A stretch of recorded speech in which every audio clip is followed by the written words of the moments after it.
Այս օրերին հաճախ է խոսվում ձայների փոշիացման մասին, այդ թեզի կեղծ կամ իրական լինելու մասին, հատկապես ԿԸՀ-ի հրապարակած տեսանյութից հետո։ Եկեք գործնական օրինակում համոզվենք, կա այդպիսի բան, թե ոչ։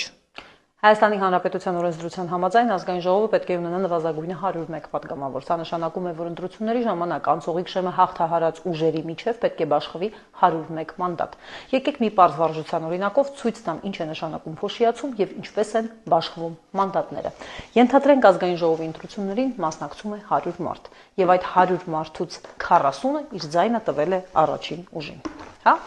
Եկեք պատկերացնենք։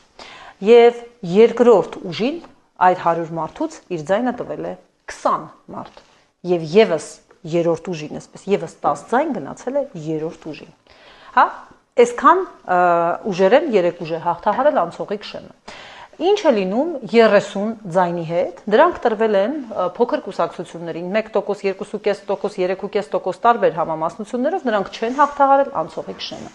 Եվ եթե ձայների փոշիացման թեզը կեղծ լիներ, այս 30 ձայնը, որը դուք հիմա տեսնում եք, այս 30-ը, որը ոչ մեկի չի տրվել, չի բաշխվել, որովհետև շեմը ոչ մեկ չի հաղթահարել, սա բոլոր օրինակ մեր դեպքում 16 կուսակցությունների ձայներն են, այստեղ միտեղ պիտի մնալ, ինչպես ասում է կենտրոնական ընտրականը։ Չպիտի մասնակցի ոչ ձայների բաշխմանը, ոչ մանդատների բաշխմանը, բայց դա այդպես չէ, մանդատների բաշխման process-ում այս 30 ձայնը ոչ միտեղ չի անհետանում։ Հիմա դուք ձեր էկրաններին տեսնում եք Հայաստանի Հանրապետության ընտրական օրենսգրքի 95-րդ հոդվածով նախատեսված մանդատների բաշխման բանաձևը, ոչ թե ձայների բաշխման, այլ մանդատների բաշխման բանաձևը, այդ 101, հա, ուրեմն մանդատի բաշխման բանաձևը, որտեղ այս 70-ը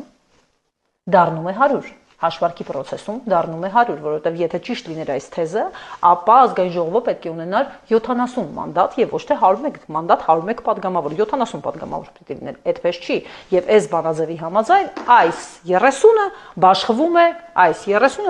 այս ուժերի միջև։ Չի բաշխվում հավասարապես, բաշխվում է անհամաչափ եւ 40 ձայն ստացածը ստանում է ահռելի տոկոս, բանաձևի համաձայն շուրջ 18 ձայն, 9 ձայն մոտ այսպես ստանում է այս մի ուժը եւ 4 մանդատ էլ ստանում է այս մի ուժը։ Այս ամենի արդյունքում բանաձևի հաշվարկով իրենք ստանում են 18 լրացուցիչ մանդատ, իրենք ստանում են 9 լրացուցիչ մանդատ եւ արդյունքում 58, 29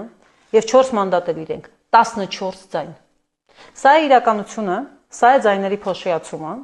երբ այն ուժերը, որոնք չեն մասնակցում հաշվարկին, փաստացի իրենց ձայները տարալուծում են այս ուժերի միջև, ովքեր անցել են խորհրդարան, ամենաշատը տալով հենց նրանով զբաղեցրել է առաջի տեղը։ Իսկ եթե խոշորանային, պատկերն այլ կլիներ։